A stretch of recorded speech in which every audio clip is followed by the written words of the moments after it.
अरे गर्भवती पत्नी को तो छोड़ दो मेरे भाई अपनी, और कितना धर्म के विरुद्ध आचरण अपनाओगे बताओ यार। कितनी काम वासना की पराकाष्ठा तक पहुंचोगे कि अपनी गर्भवती पत्नी को भी नहीं छोड़ रहे हो, उसके साथ भी मैथुन कर रहे हो। ये प्रमाण मैं दिखा रहा हूं, बहुत पहले भी मैंने वीडियो बनाई थी। जो मनुष्य गर्भवती पत्नी के साथ भी मैथुन करता है, सबसे बड़ा अपराध वो करता है। भाई आप ही की पत्नी के गर्भ में आप ही की संतान है ना, आप चाहते हो कि वो संतान तेजस्वी हो, दीर्घायु हो, कीर्तिवान हो, विवेकानंद पैदा हो।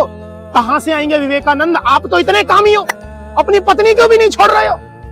इनिशियल स्टेज पे डॉक्टर भी मना कर रहे हैं। ये प्रमाण मैं आपको अभी दिखा रहा हूं 15 सेकंड में। बेचारी अल्ट्रासाउंड करवा के आई है भैया, हार्ट बीट पता लग गई है बच्चे की, फिर भी नहीं मान रहे हो, हिला जा नहीं रहा है उससे। कोई बात नहीं, बेशक तकिया लगाना पड़े, करेंगे जरूर। भाई शर्म करो मेरे भाई, शर्म करो, थोड़ा ईश्वर से डरो भाई, ईश्वर से डरो।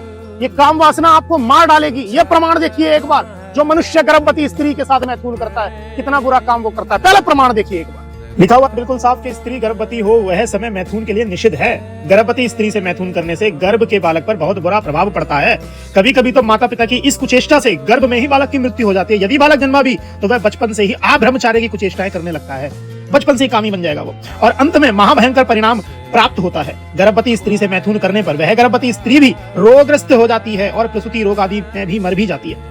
गर्भवती से मैथुन करने के कार्य को यदि मनुष्य हत्या के समान पाप कहा जाए तब भी वह अतियुक्ति नहीं होगी। नीचे और लिखा हुआ है कि उस स्त्री से जो गर्भवती हो उसके छोटे बालक का विकास रुक जाता है और गर्भ का बालक भी कमजोर, रुष्ट और अल्पायु होता है। इसलिए स्व स्त्री से भी ऐसा मैथुन करना त्याज्य है। आंखों की ज्योति क्षीण होगी। सबसे पहले आंखों की रोशनी भैया, दांत गिरने लगते हैं, शरीर में दुर्गंध आने लगती है।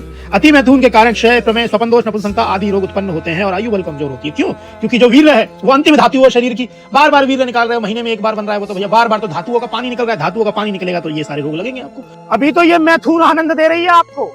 ये कामी बालक पैदा होगा आपके घर में, ये कामी बिटिया पैदा होगी, ये आप ही की नाक में दम करेगी। कोई प्रहलाद ध्रुव पैदा नहीं होने वाला, क्योंकि आप स्वयं वैसे नहीं है। आप स्वयं वैसे नहीं। और ध्यान रखना, प्रकृति के विरुद्ध आचरण करोगे तो प्रकृति आपके विरुद्ध कुछ ना कुछ करेगी, और फिर निराश होकर कहां जाना पड़ेगा?